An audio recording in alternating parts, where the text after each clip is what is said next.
là du fait maison. Aujourd'hui, on va dédier cette vidéo à, c'est un peu la troisième partie, c'est la partie sur le greffage. Rappelez-vous, on avait mis dans le sable les greffons qu'on avait collectés. Et puis maintenant, il est gentiment temps. Donc aujourd'hui, nous sommes le 14 mars. Ici, c'est vraiment le dernier moment pour greffer. Ma foi, j'ai eu plein de choses à faire. Je vais m'y prendre maintenant. C'est la période où je peux greffer les greffons qui sont encore dormants sur les plantes qui repartent. Ça veut dire ça concerne les pommes, les poires, les pruneaux, les abricots, les amandes. Enfin, tous ces arbres qui se sont déjà réveillés ici. On va greffer aujourd'hui plusieurs choses. On va regarder différentes techniques.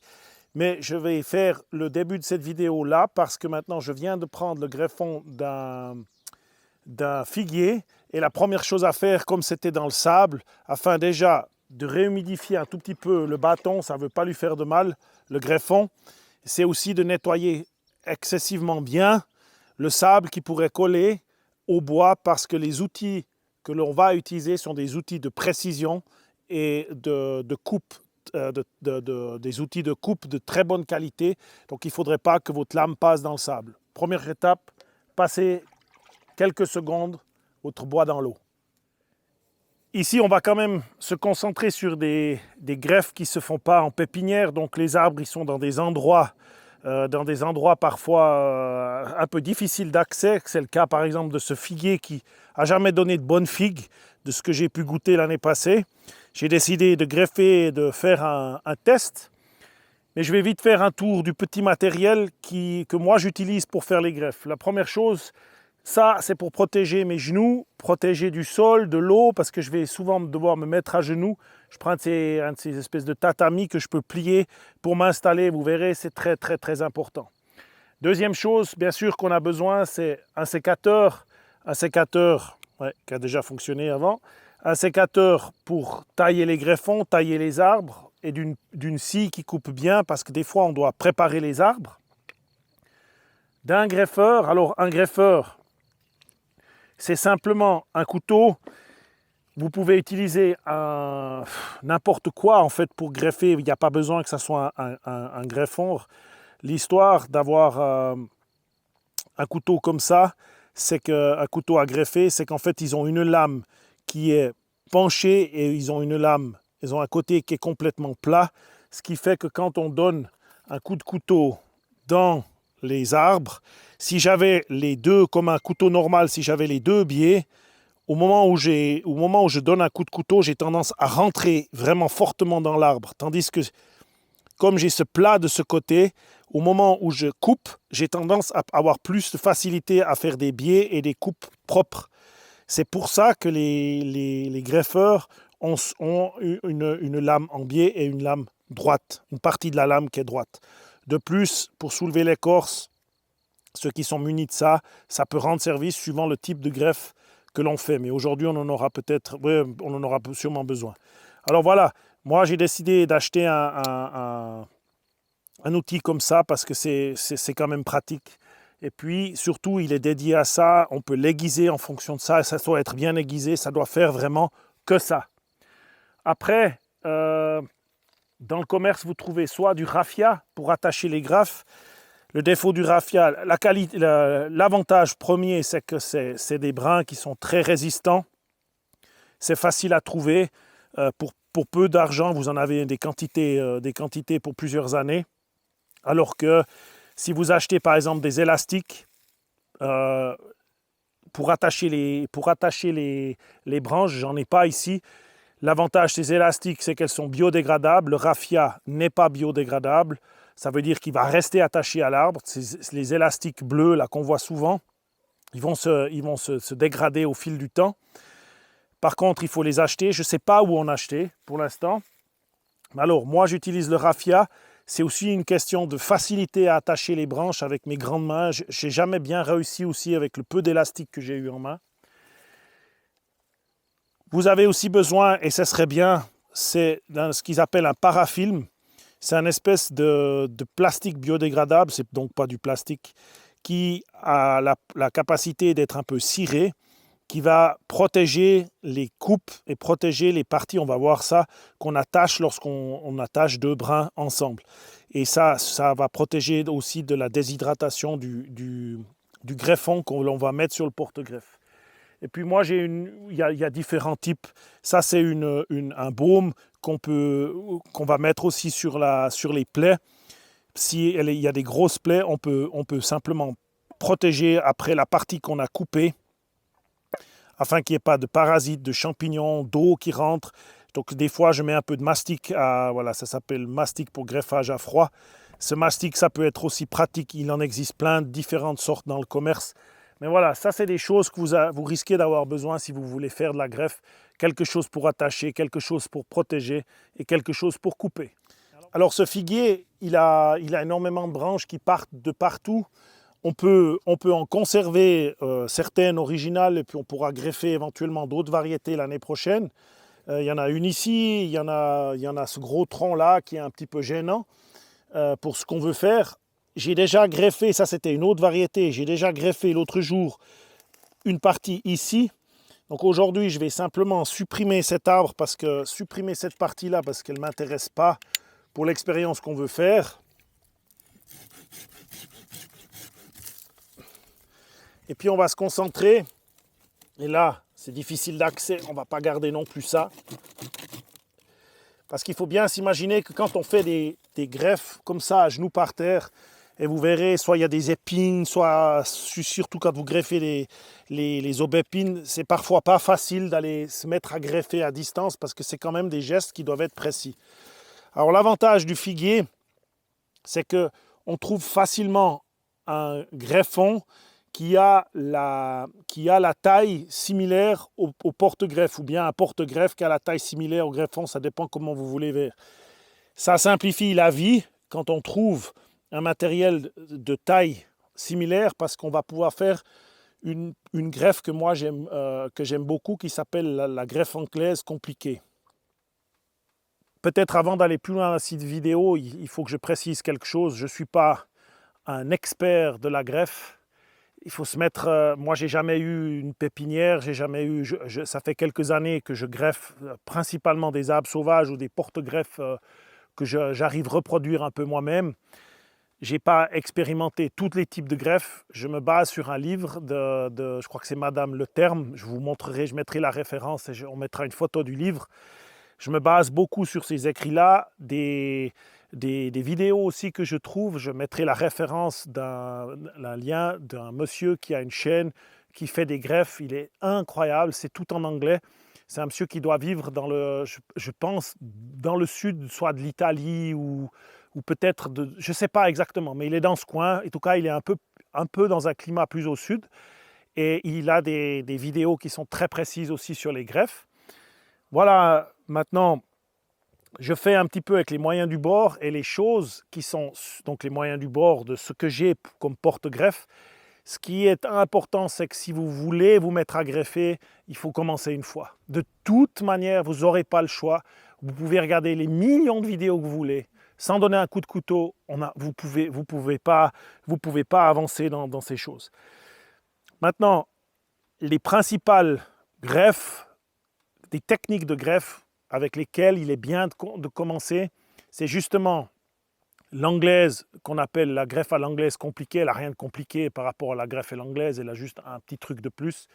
La greffe en fente, qui sont à mon avis les deux premières, qui sont le plus faciles à effectuer, où vous aurez des résultats. Après, ça va dépendre aussi si vous devez greffer des arbres très grands. À ce moment-là, il faut vous renseigner. Il y a d'autres, il y a la greffe en couronne, il y a la greffe en incrustation qui seront mieux pour des diamètres d'arbres beaucoup plus grands déjà lorsqu'on arrive à 5-6 cm. Mais aujourd'hui, on va se concentrer sur des petits modèles et puis peut-être on verra plus tard pour les autres. Je vais chercher à greffer ça sur celle-ci. Je garde ça pour l'année prochaine pour faire un autre type de greffe. Alors, je vais me mettre dans une taille qui va me convenir. On va déjà pas prendre de risque. On va couper là, à ce niveau-là. Maintenant, si j'ai besoin d'un support de taille similaire, je vais déjà me trouver par là. J'ai choisi cette branche parce que j'ai déjà greffé celle d'à côté. Celle-ci, je garde pour l'année prochaine pour faire un autre test. J'ai suffisamment de matériel dans mon greffon. Je vais commencer à peu près 25 cm du sol parce que si je devais rater cette greffe, je pourrais éventuellement recommencer un peu plus bas l'année prochaine. Première chose.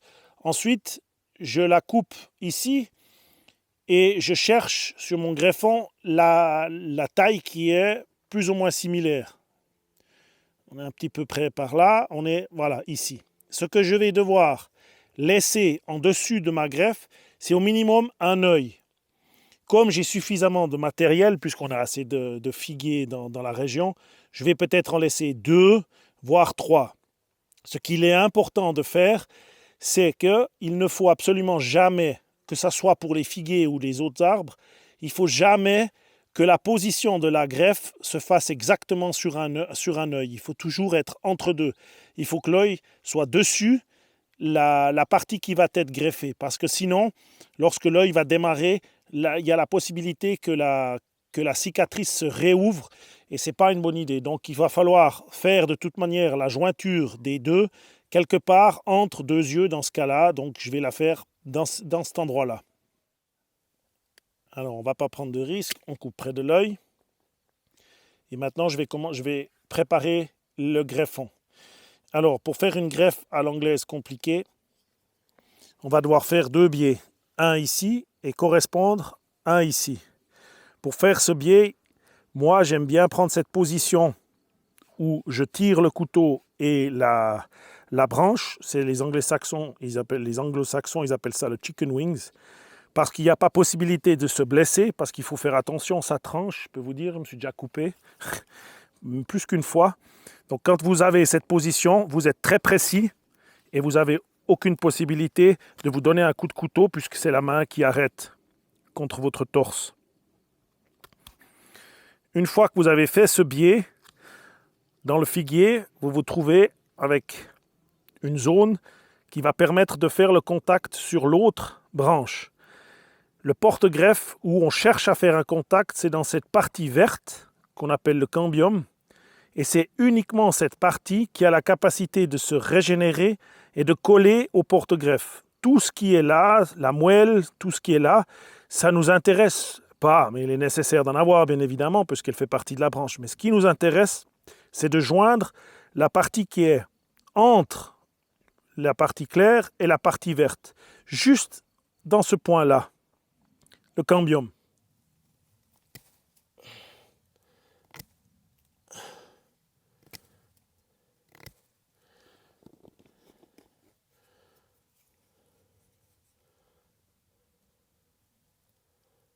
Dans ce cas-là, j'ai 2 biais qui se touchent parfaitement. Si j'attache ces 2 brins de cette manière, ce serait ce qu'on appelle une greffe anglaise. Il suffirait d'attacher cette partie sur cette partie. Vous voyez que le but, c'est donc que les 2 cambiums se touchent. La partie ici touche la jointure de celui-là. Mais afin d'augmenter les parties de cambium qui peuvent se toucher, on va pratiquer la greffe anglaise compliquée. Non seulement le bâton, le greffon va mieux tenir, mais en plus les points de contact des cambiums vont être augmentés et ça peut vraiment aider à la réussite de la greffe. Alors pour ce faire, on va faire une incision à 1/3 de cette pente, donc c'est à peu près par là. Attention les doigts, parce qu'il ne faut pas que ça lâche. Il ne faut pas pousser le couteau, il faut vraiment bouger des petits coups comme ça et le couteau descend tout seul dedans. Voilà, 2 cm minimum. Alors le figuier, ça peut casser d'un seul coup, il faut faire attention. Voilà, et je vais faire exactement la même taille sur le greffon, aussi à 1/3. Attention les doigts.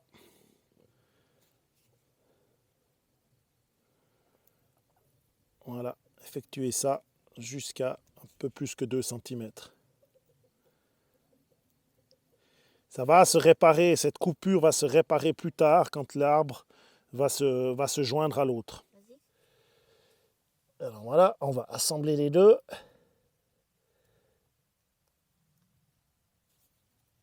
Voilà. Et là, on a des points de contact qui vont se faire essentiellement ici, ici et là.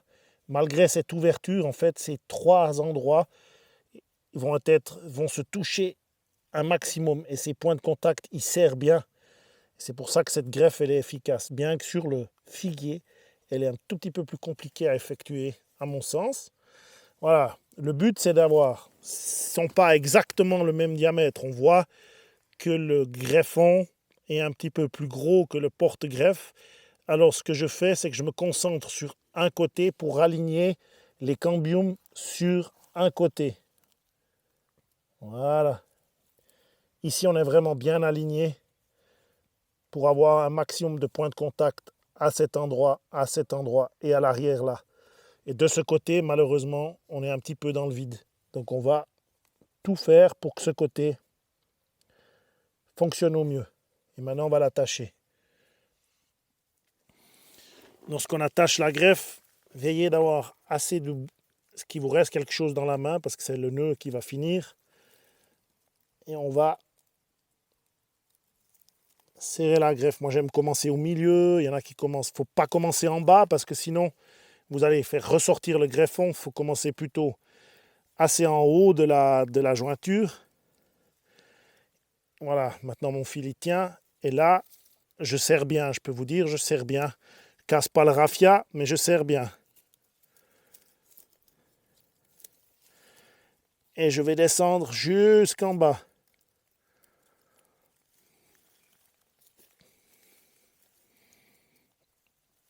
Et remonter. Encore une fois, il me reste du raffia, tant mieux.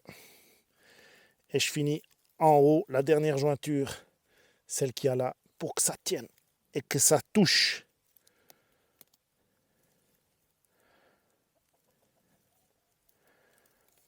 Alors ce raffia, quand la greffe l'aura prise, il va falloir l'enlever pour pas qu'il strangule l'arbre. Mais bon, ça c'est pas pour tout de suite. Enfin, d'abord, la greffe a le temps de se réparer. Mais vers la fin de l'été, comme ça, si je vois que les greffes partent, il faudra que je vienne m'occuper pour couper ce raffia afin de ne pas stranguler l'arbre. Il ne reste plus qu'à protéger la greffe, la préparer pour qu'elle soit belle. Protéger la greffe. Moi, j'aime bien couvrir tout le côté parce que je sais qu'il y a la jointure ici.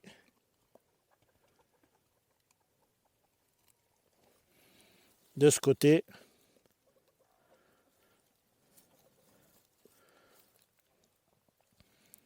Et surtout, ce qui est important, c'est le dessus. Pour éviter que ça tombe malade là et que le greffon se déshydrate. Voilà. Et la dernière touche, alors ça colle au doigt, mettez-vous-en pas partout. Gardez toujours un bout de branche pour faire ça. Parce qu'avec les doigts, vous en avez pour la journée. Et ensuite le parafilm, alors ça je trouve vraiment génial. Parce que ça va protéger notre greffe parfaitement. Ah, ça c'était le petit bout qui restait.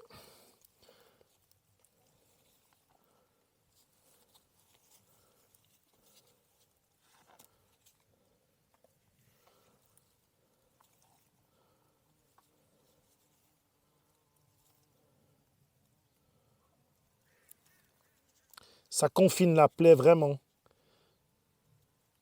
Et vous avez absolument plus de contact avec l'extérieur. Et ça, c'est vraiment génial. Ça la protège. Il est comme ciré, ce papier. Ce petit plastique, ce film, il est ciré. Et là, la protection, elle est idéale. Alors, une fois qu'on a fait une greffe comme ça, hors pépinière, on se trouve un peu n'importe où, il est bien de protéger la greffe de deux manières. Enfin, d'une manière. La première, c'est de mettre quelque chose à côté. Ah, j'ai mieux quelque chose à côté. Parce que les oiseaux ont tendance à vouloir se poser sur la greffe.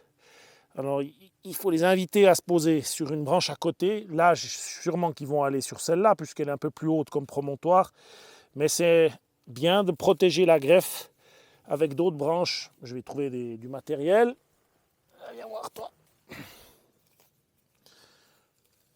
Quand on prépare un arbre, généralement, on a toujours un bout de branche pour faire ça. Comme ça, les oiseaux, ils vont se poser sur ces promontoires-là et pas sur la greffe parce que sinon, ils pourraient la faire bouger. Même qu'elle est bien attachée, il ne faudrait pas. Puis ensuite, si vous avez un arbre et vous allez greffer plusieurs variétés, alors sur le même arbre, c'est bien d'écrire ce que c'est avec un feutre indélébile et puis d'écrire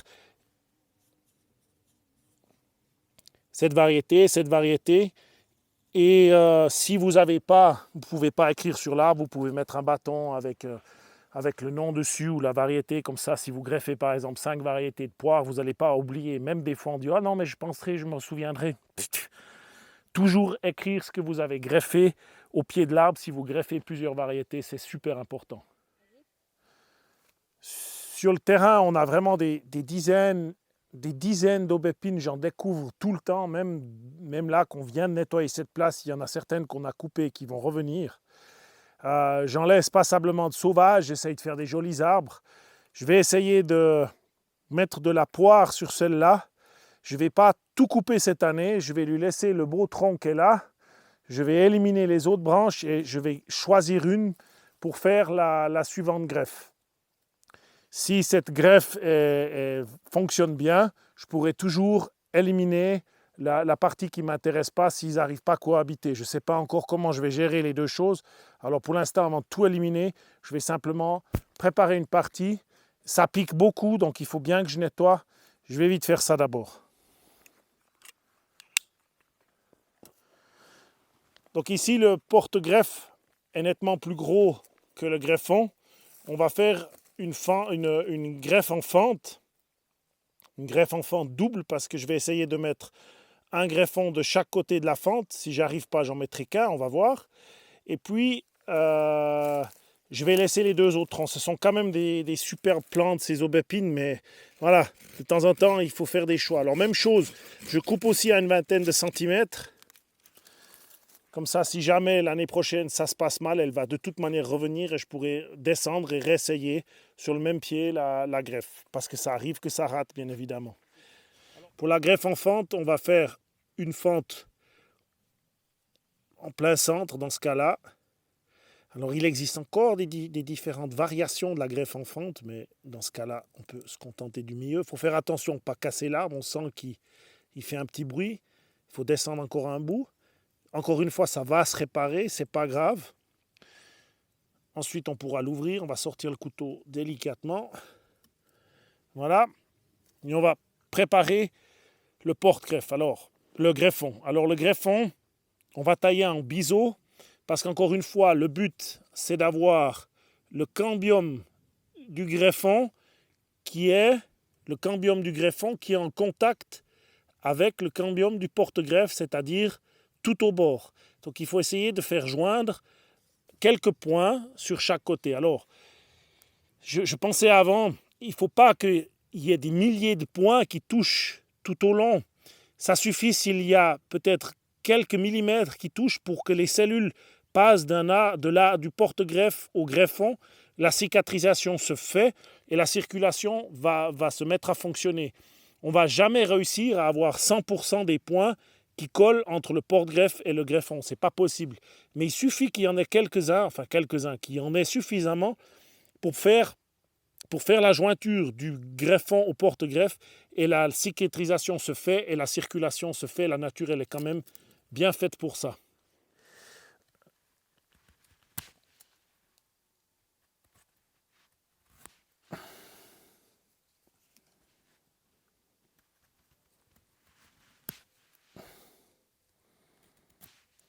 Alors, cet œil ne doit absolument pas être. Il ne faudrait pas qu'il soit dans le porte-greffe, il faudrait qu'il soit au moins 2 à 3 mm en dessus. Juste en dessus de la cicatrisation, ça serait pour le mieux. Je ne peux pas faire tellement autrement parce que les yeux sont très proches l'un de l'autre.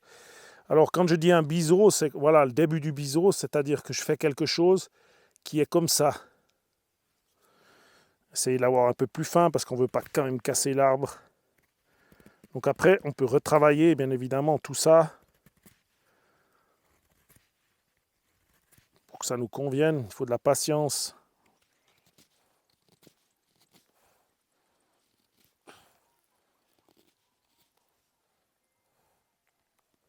Maintenant, on va essayer, voilà, le biseau. Donc là, c'est très fin. On peut même encore affiner. Ça ne nous intéresse pas, cette partie arrière. Donc cette partie sera au centre de l'arbre et cette partie-là sera à l'extérieur de l'arbre.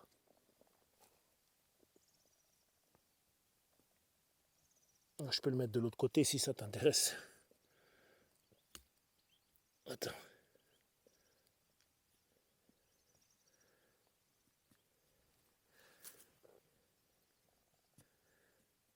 Voilà, je vois rien. Là.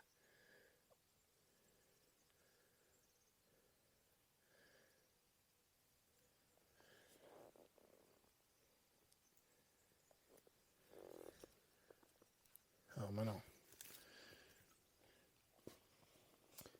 C'est pas tout à fait parfait comme je veux. Maintenant, on va déterminer, je vais laisser 3 yeux parce que j'ai suffisamment de matériel. Un suffirait, hein, vous pourriez très bien avoir un porte-greffe, vous pourriez très bien avoir un greffon coupé juste là, mais moi j'ai suffisamment de matériel. Il me manque plutôt des arbres. Alors je vais couper. Maintenant, je sais que je vais le garder comme ça. Voilà, de cette taille. Je vais juste peut-être essayer d'affiner un tout petit peu le biseau là, mais vraiment un tout petit peu. Et puis je vais l'installer dans l'arbre. Donc je le ressors.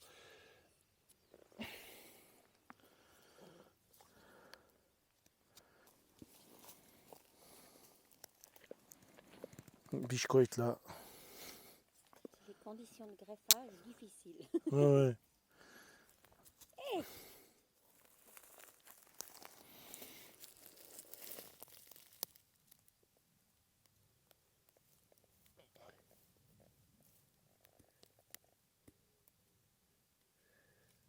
Voilà, on va faire conjuguer ce cambium et celui-là avec celui du greffon. Alors évidemment, j'ai pas suffisamment de diamètre pour en mettre un de l'autre côté où c'est un petit peu limite quand même. Si j'en mettais un autre de l'autre côté, on aurait ce qu'on appelle une greffe en fente double. Ça, c'est une greffe en fente, et l'autre s'appellerait une greffe en fente double si j'en mettais un de l'autre côté. Mais là, le diamètre de l'arbre, il n'est pas suffisant pour faire ça. Donc, je vais en mettre qu'un seul. Donc, la même chose, maintenant, on va attacher, et encore mieux qu'avant parce qu'à ce moment-là, on a plus d'espace, donc on va serrer encore le plus qu'on peut, et puis on va protéger. Sur cette greffe, il faut vraiment bien protéger la fente. Il ne faut rien laisser à l'air. On va mettre en plus le parafilm, mais là, c'est mieux de vraiment se donner toutes ses chances. Il suffit qu'il pleuve, que l'eau rentre, et c'est terminé, ça ne guérira pas. Et attention, la déshydratation au sommet.